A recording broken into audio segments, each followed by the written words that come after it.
Hi, I'm here with Natalie MacMaster, renowned Canadian fiddler. How are you, Natalie? I'm great. How are you? I'm doing very well, thank you. Two things. First, I'd like to thank Eric Alper for setting up this interview. I contacted him and he handled the public stuff on your end. And secondly, I hope that you and the family had a wonderful Easter weekend.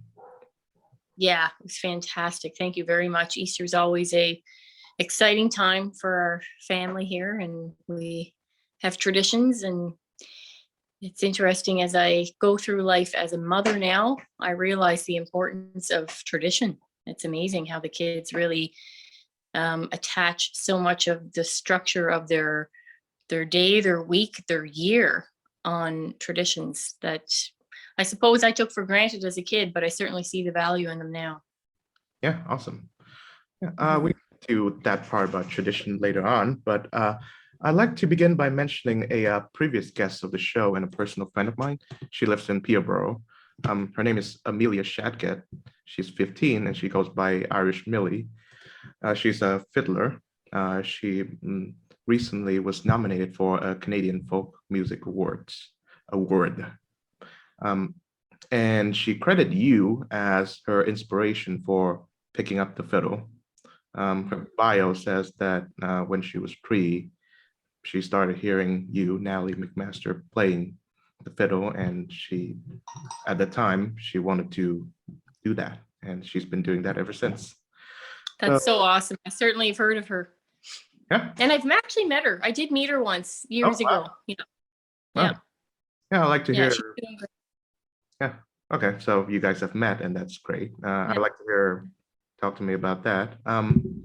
She's an incredibly nice person, but my question to you is, so she started playing it when she was three, or she started becoming interested in the fiddle when she was three. So how about you? At what age did you begin to be interested in the instrument?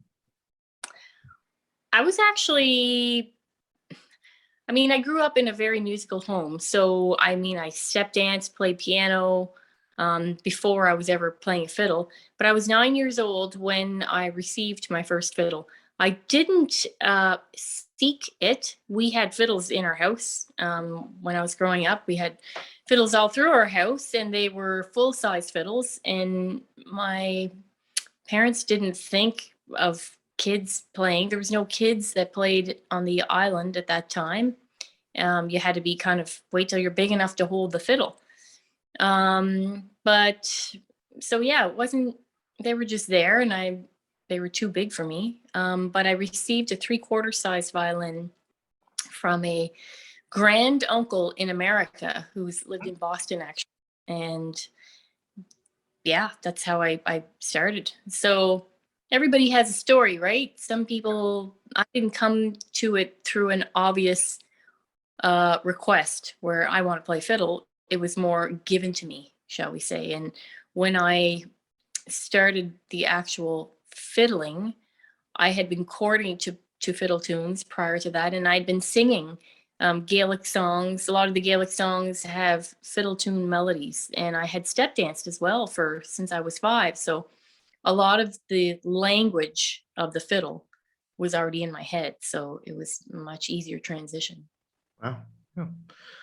It was actually Irish Millie, the 15-year-old, who introduced me to you and the Cape Breton style fiddling. I mean, before, before knowing her, I didn't know what that means. So tell me about it.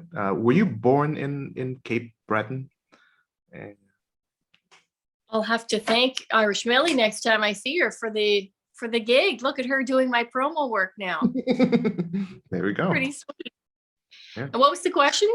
Um, were you born in the Cape Breton island? Yes. Yeah. So tell me about the tradition for someone who is woefully, ignorant of the subject. Yeah, the tradition is really awesome because first of all, it's beyond just a fiddle. It's more about a way of life, really. I think it's been the key to survival over the last couple hundred years. If you look at our ancestors that came over from Scotland back in the mid 1700s, it must have been bleak times because they were forced off their land in Scotland with the Highland clearances. And so when they came here, it was not by choice, but they took with them their music and their traditions and culture, obviously. And it's fascinating to me how that way of life for them is still, vibrant in some ways today in Cape Breton. It's carried on through those centuries. And it's because the music is more than just a fiddle. It's been their best friend, kind of, carrying them through hard times. I mean, I even know through going through COVID here and being locked down for 2 years, Danelle and I often talked about the little tiny parallel there must have been with having bleak times and not much, for entertainment. Hearing music, having someone play music is gold in those times. And I can imagine that so many, years ago, that the fiddle and of course the Gaelic language, and then came the piano accompaniment, certainly the step dancing, was all kind of a companion through those times and a real bright light, and gave them probably a lot of hope. There's just this feeling that I still get when I listen to music, in particular fiddle music. At times it really moves me to the point of being emotional, because I there's great depth in it. To me, it just, in very basic terms, it makes you happy. Wow. Sorry, in very basic terms, it makes you happy. So I think that's the biggest virtue, shall we say, of the music and and the language and the dancing. Also closely intertwined with the people and the spirit of the people. Yeah, so as a music listener who's a stranger to the tradition, and I myself was even a stranger to Canada too, up until 4 or 5 years ago. Yep. I find music as a whole to be spiritually uplifting, even in really depressing songs. That's why I started this podcast. It's called Musically Speaking. It's because I enjoyed listening and talking about music, and I like to invite and create discussions with people who are well versed in music to talk about it. Yeah. It's a way, I think it's a way of communicating, obviously nonverbal communication of someone in the past whom you may never have met. And it is especially true with the kind of music which has a very long history, like the Cape Breton fiddling. But to be a little bit technical, I find that it has a great blend of melody and rhythm to it. And I've listened to your various songs before preparing for this, and it shows really well. I mean, it has a great melody to it, but it also has a great rhythm to it, so that it has a communitarian aspect to it. It invites people in to dance, even though it doesn't have any lyrics, so that you cannot really sing along, but it's still rhythmic. It still has those qualities that, yeah. What do you think of that? Absolutely. It's funny that something that doesn't have lyrics, pardon me, could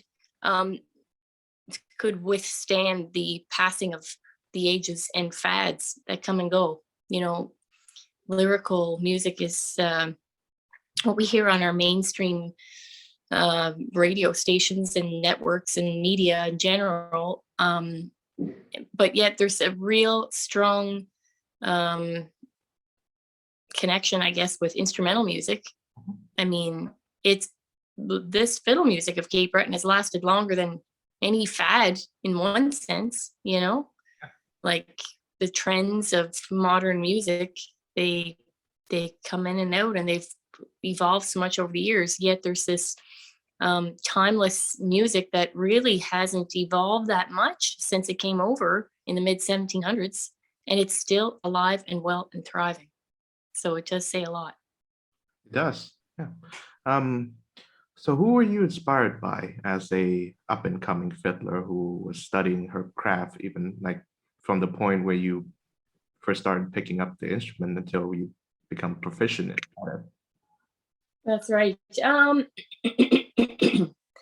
Definitely my uncle Buddy MacMaster. He was the person who I most heard and watched most.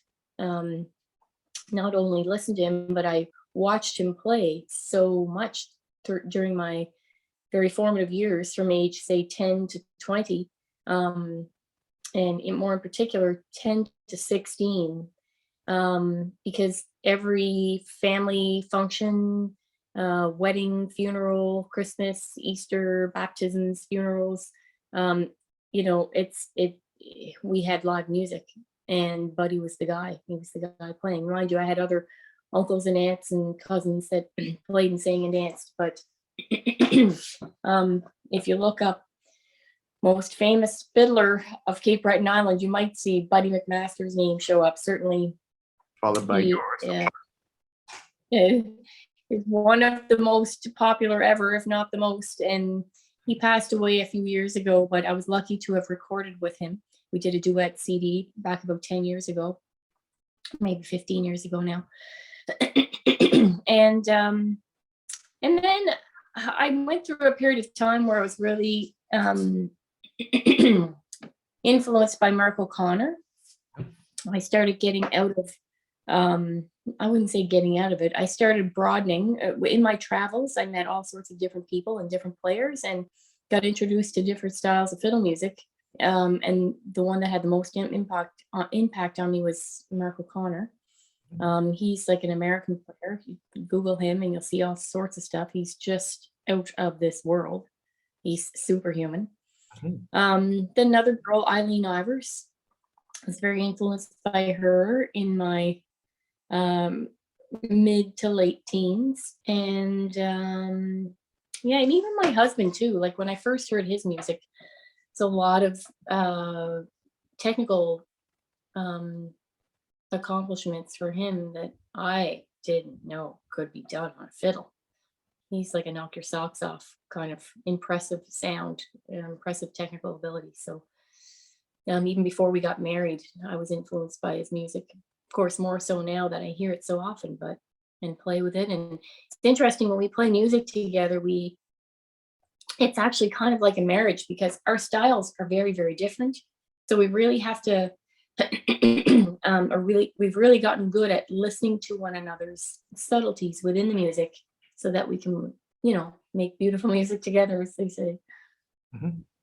Yeah, I actually listened to the collaborative album you did with Buddy. It was incredible. And I heard the one that you did with Dono too. I think it was called One. It was released in 2014. It has a song in it titled Buddy Song. I believe it was a tribute. So here's my question. So of course, Irish Millie is our mutual friend, and she's I think her entire family is involved in her musical enterprise. I often see her in a pub in Peterborough with her dad. He was playing guitar, and I believe her mom does all the managerial PR work for her. And of course, you've collaborated with your family members too, from your uncle to your husband. And the way I've heard, you've been educating your kids on the tradition of Cape Breton fiddling, and Donald himself is part of a musical family, the Leahy family group, shortened to Leahy. And here's what I find about popular music in that, some of my favorite artists are always people whose music are disapproved by their parents, right, or their entire family in general. but yours is the complete opposite. I mean, your talents and your musical craft is appreciated by the entire family. And so I'd like to hear you talk about how you collaborate with your family, how family matters within your artistry. I hope that's Yeah, for sure. That's a great, no, no, it's great. It's great for you to put all that stuff together. You know, I think it's my motherly state. I'm 49 years old. I'll be 50 in June. And I've been mothering now. My oldest is 16, my youngest is 3. But I do not underappreciate the meaning of the word family, let me tell you. Mhm. Um, and I know there's many different versions of family, and I know there's many through the cycle of life, one goes through different relationships with each family member. It evolves as time goes on. And it's not to say that it's always a rosy ride, but somebody told me once, and I just love this line: you're born with your family, you can never get rid of them. And it's true. Mhm. And I say that as a joke, a lighthearted joke, because I know, like, sometimes your sibling, or especially as a mother looking down her little ones, I'm like, oh, I wish they'd say I love you to each other all the time. But no, it doesn't work like that. There's rivalries, or there's, the immaturity of a young person. Talking about my family. So for me, I've had very good family experiences, and similarly to Little Irish Millie, my mom, even still to this day, has a hand my in the behind the scenes for my music career. And certainly at the beginning, she was the one answering the phone, um, and still does for those who have her old phone number. But um, my mother has been absolutely irreplaceable, and the greatest gift. That's just speaking from a professional viewpoint. Mhm. Um, my personal is the whole other story. I would elevate her as high as anyone could be elevated, but that is such the role of a mother. But certainly for helping me with my career, she's been unbelievable, just awesome, you know, and still to this day. My dad, same thing. He didn't play guitar with me like Irish Millie's father, but certainly he drove me everywhere. He drove me everywhere. He would, I was busy and I was too young to drive, and dad just like, he'd drive 3 hours to Halifax.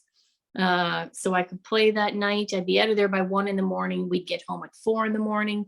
He'd be up the next morning to take me, to another event, maybe a couple hours away, and somewhere again that night. Do this every weekend, and then through the summer, like just going all the time. And they were so helpful in helping me structure some kind of an organization to set, to manage everything. But certainly, and for me too, now with my little ones and teaching them to play music, it is a family event, and it came from a family event. I mean, my folks taught me to play. Dad got me started at the fiddle.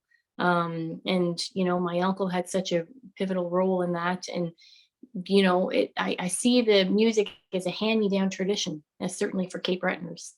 And it's a way of life, and a tradition that gets passed along in those traditional ways, and it's through family. So very, very, very massive role and irreplaceable role my family's played for me. Awesome. So here's a question that I've asked Irish Miller before in the podcast. Do you remember your first show? How was it? What did you, how did you feel before and after and during the event? Yeah, I can remember my first show. It was just a 5-minute performance I did in the middle of a concert, and that's what I did for years. The way the Cape Breton tradition in music is set up is the locals put on, or local communities will put on local events in the, community parish hall or something like that. And so it would always be a variety show. And so I was invited, oh my gosh, for 10 years to all the different events. And I would sit there. I remember my first one I went to, I was probably 10. I'd only been playing for a few months, and I played a couple of tunes. I remember sitting on a chair, my feet couldn't touch the floor. And I remember feeling really good about myself when I finished, because I played it without any mistakes and I got through it. And my parents were so proud, and I got a big cheer from the audience. And I just remember feeling really good about myself, feeling Wow. like, wow, did something like that, you know? Yeah. And it kind of hasn't ever changed. You feel really good about yourself. Yeah. And what age were you when this happened? 10. Wow. Yeah. Yeah. I playing started at age 9, so I wasn't playing for it wasn't quite a year, I don't think. I see. Yeah, I don't remember anything I did at age 10, and if I do, it's probably very embarrassing. Moving on, I'd like to ask you about the last show that you've done, and this is obviously whenever I ask a musician on at this time, I have to ask the obligatory COVID set of questions. So let's start by, do you remember the last show you played before everything shuts down? Okay, I do, certainly. It was out west in Canada here. I was doing a tour, maybe like, I don't know, 8 shows or something like that. And I had my daughter, Mary Frances, with me. She was playing piano, a couple of other band members. And we, before that tour started, my husband was telling me about this virus that was, well, we knew that quite a long time before it started, like a couple of months. Danelle heard of the virus over in China, maybe, wherever. And I thought, well, is it coming? I don't think it'll come here. Like, there's been, you just never think it's going to happen to you. So before I went out on tour, like even a couple of weeks before, Danelle was saying, I'm really monitoring this. It's in Canada now, and blah, blah, blah. And then a week before, I'm like, we're both like, should we do this? And anyway, we decided to do the tour. So while I was on tour, I was hearing more and more every day, numbers rising, and we were probably 4 or 5 shows in. And then we heard that all venues over a 250 seat capacity were going to be shut down, which was meant our venues.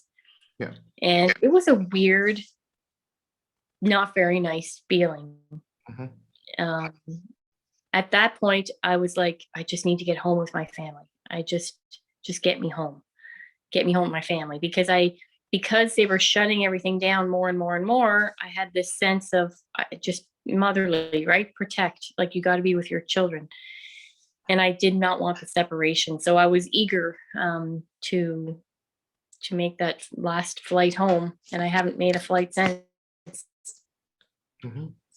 Yeah, it's very paradoxical, this COVID thing. Of course, even if it is still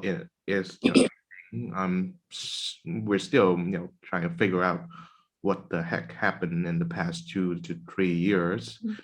But the paradox in which I'm referring to is that it brings us closer to our family members. Of course, you're staying at home with your family. I didn't really have that luxury because me and my family were at different countries. But paradoxically, it also means that we're separated from, well, our extended family, and also it diminishes the certain community actions, such as, of course, live music. Yeah, it's Yeah, it's not healthy. I've really noticed the power of the absence of music.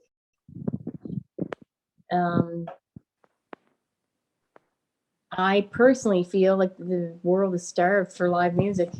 I think that it's a bright light, and it's a beautiful and good thing. That sounds maybe oversimplified, but I mean the word good in the strongest, widest, broadest sense. I think that music fuels goodness in people. Yeah. And yeah, we need it. You need it right now.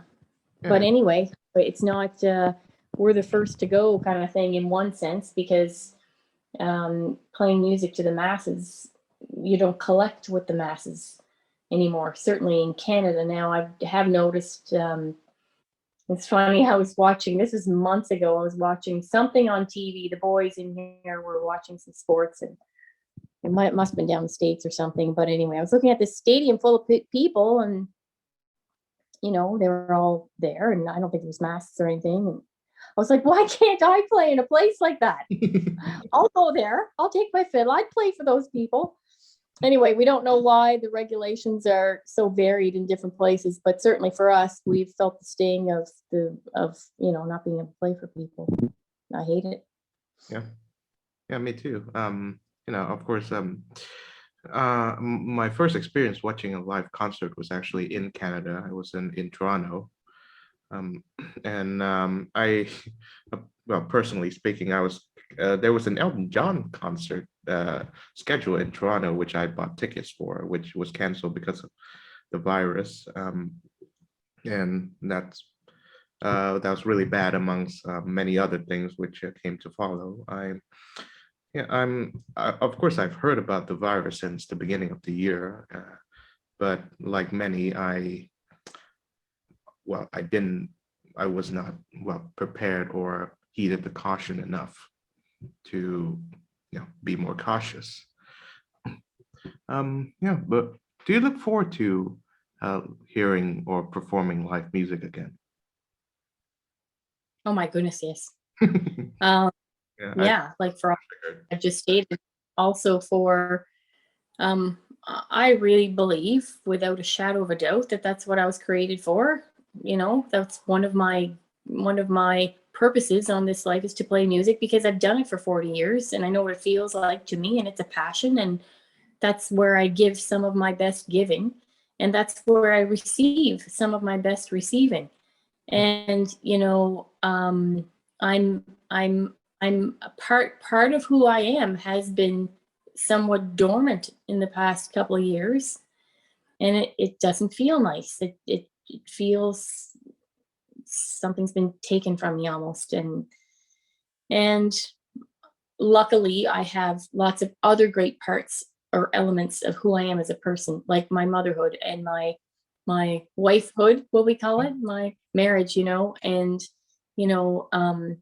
and just being a daughter and being a sister, and all those relationships are very much part of why I was created and what I need to nurture in life. And so you attend more to those things, but a piece of me is not healthy right now, and that's my musical piece, my musical side, the side that shares the interactions between giving music. It's harmed and it's broken, and I'm working on fixing it. We do have some shows coming up in the future here, and listen, I don't know, I don't bank on anything these days. Whether or not they'll come to be, we'll see, but things look good that they will, and I'll just hope in that and practice up in the meantime, which I'm doing. Awesome.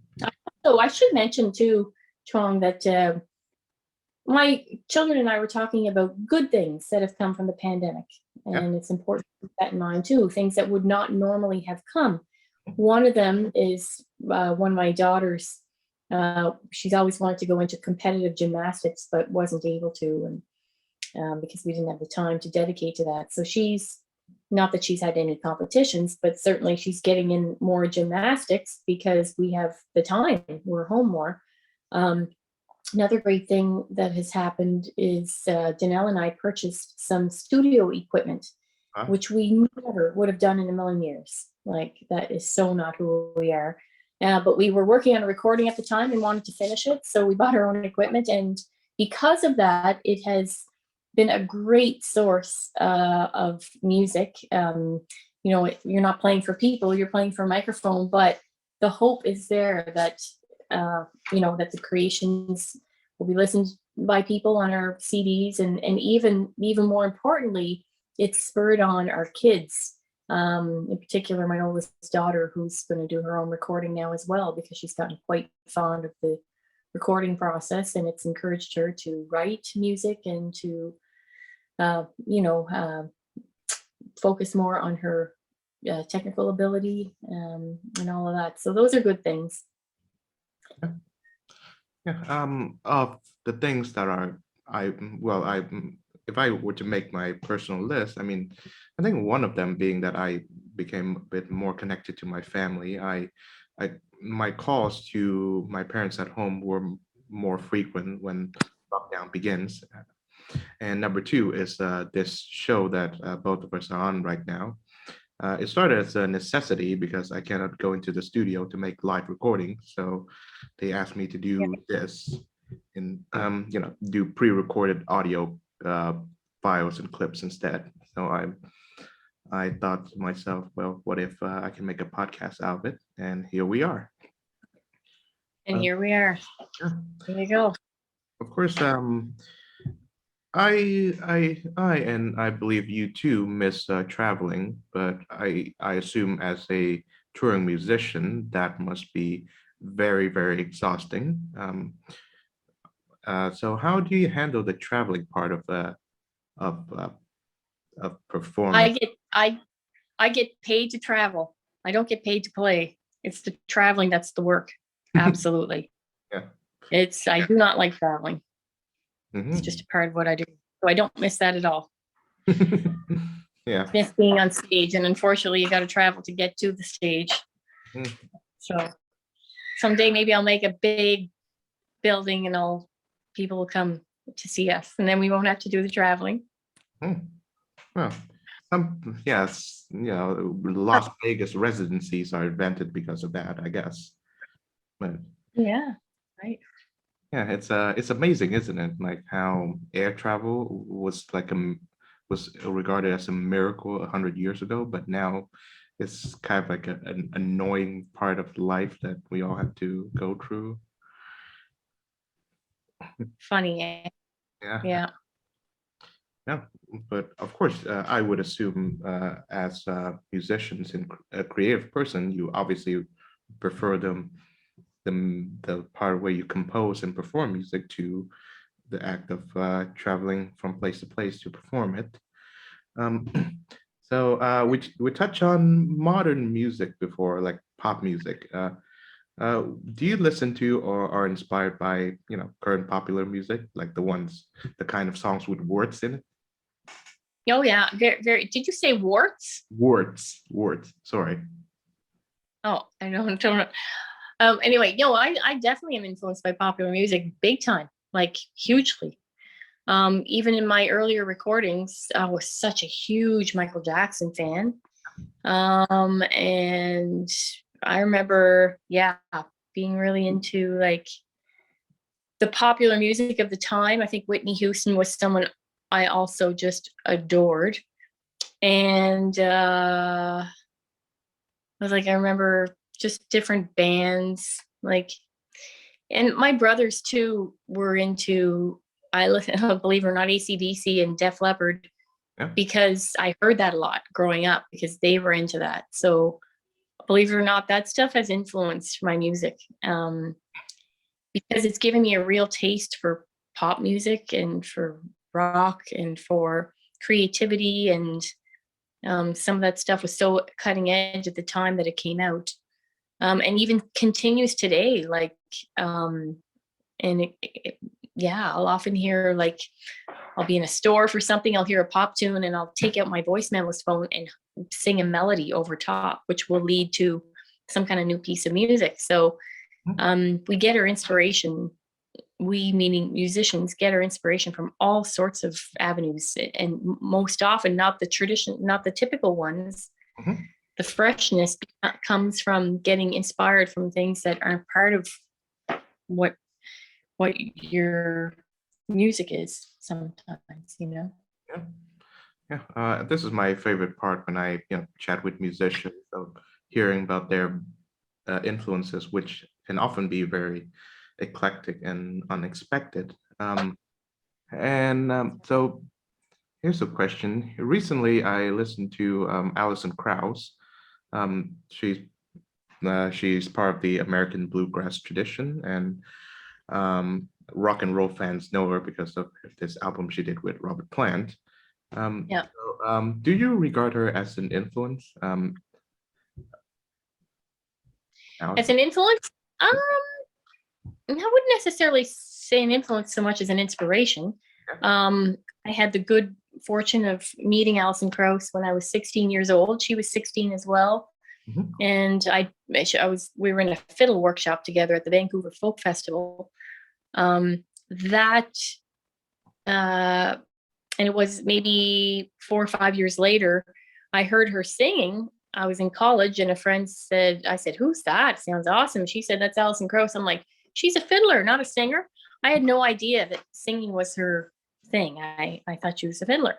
Hmm. Anyway, she does both, obviously, but it's her singing that she's famous for. And then we got together and collaborated on a song called "Get Me Through December," which we have on both our CDs. That was back in the late 90s, maybe, and did a TV show together and a video. And so I've had a few interactions with her, and she's, oh, totally down to earth. Like, she's just, I mean, you can even tell that from the type of music she plays. She's just got a good anchor in the soil. And so she's able to extend her branches through the world however she likes and be able to keep just a good foot on the ground, she's, yeah. So she's very inspirational in that way, that she can kind of have her cake and eat it too. She's been so successful, and certainly that Robert Plant collaboration really took her to another genre, and but still honoring her own traditions. Like, she's just a class act. Yeah. A class act in a real girl next door kind of way. Well, if it doesn't make you feel too old, I was born in the late 90s where you and Krauss recorded that song, you and Allison. So I'm mindful. Wow. Yeah. Yeah. They grow up so fast, don't they? Yeah. Yeah. Final question, because I'm mindful of our time together. You mentioned how you've come to value tradition before, and of course, the demographic that seems to value tradition, any kind of tradition really, the least are people of my age, those who were born of the late 90s. So, of course, aside from obviously passing on the tradition to your own children, how would you how would you how what should I say pass on, or was it distribute or the tradition, or make it appeal to younger people? How should tradition or traditional music be better or more appealing to young people? That's a great question. The answer to that is what's going to fuel the continuation of this, right? Mhm. You have to have something appealing to the young crowd. Like you don't want this to be boring to them. Yeah. Like, oh, I have to learn that, or it's not fun music like the stuff I hear on the radio. And sometimes that's why I let my kids, let is the wrong word, but when they were little, they were so attracted to pop culture, pop music and all that. And I kind of just let them go with it. Because if they feel like, oh no, you have to learn this old fashioned music of mummies, that's just going to be a turn off. It just is.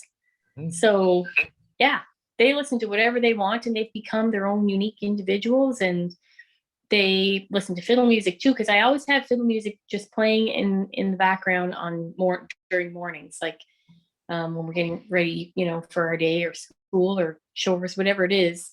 I'm in the kitchen and I just have, for a good, couple hours, there's just fiddle music playing, CDs, and or something off iTunes or something, and oftentimes too, like some old obscure music, but yeah, the kids just hear it. That's the way I heard it growing up, and they don't have to like, you know, um, old-fashioned elements to it. But I think they'll come to that in time, as I have. But the music itself, stands up to any taste, I think, because the culture with it is so attractive. For example, I've been teaching the kids to square dance, and they just like square dancing. Like, it's so fun to like do all these things with your friends. And so I've taught a few of their friends how to square dance. In the meantime, they're square dancing to tunes that are 200 years old. They don't realize that, they're not analyzing that, but they're having a blast. And so those types of ways where you don't force things, but you introduce the fun parts of traditions and wait till people get a little more mature, and then it can delve into the details of what it comes from in the music. There's a lot of great bands now too that are very Leahy being one of them, that are very modern and have all the elements of modern music, but carry on the traditions through that. So that's a great thing. Like my kids listen to a lot of bands from overseas as well, who kind of have a mix of flavors that just bring it to a more modern era. Yeah. Yeah. Yeah, I think it starts when that moment when you think that all of the top 40s that are playing at that time, sucked. But with that being said, Natalie MacMaster, thank you so very much for appearing on this program. I really appreciate meeting, chatting, and learning from you. You're welcome. Yeah. Yeah, it's been great to talk to you. Good luck with all these podcasts you're doing. I think the topics are great. Yeah, thank you. And take good care of yourself. Okay, bye-bye.